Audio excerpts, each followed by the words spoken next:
We had a chance to visit the beautiful Nehrling Gardens in Gotha. Let's take a look.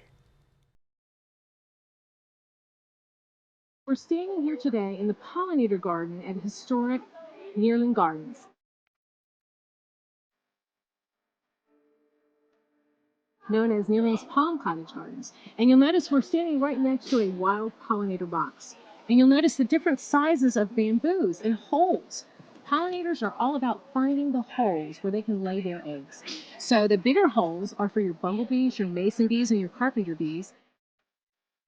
The medium-sized holes are for your little green metallic orchard bees and your honey bees or your smaller medium bees. And the tiny little holes are for your tiny little pollinators.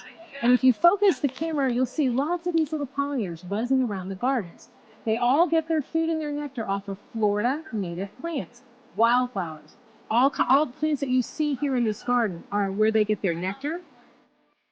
The wild pollinators are 6 times more efficient at pollination than the honeybees because they're not feeding a queen, they're not making honey, they're not collecting for the hive.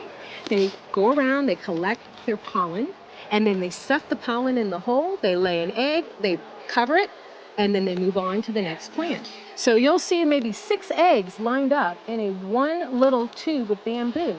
So that's why they're always buzzing. They're so fast. You can barely keep up with a bumblebee. When you're ever chasing a bumblebee around, you'll notice you can barely keep up with them. They're so busy, and they're so much more efficient at pollination because they don't have to feed that queen, don't have to feed that brood, don't have to make copious amounts of honey. So put your wild pollinator boxes in your garden.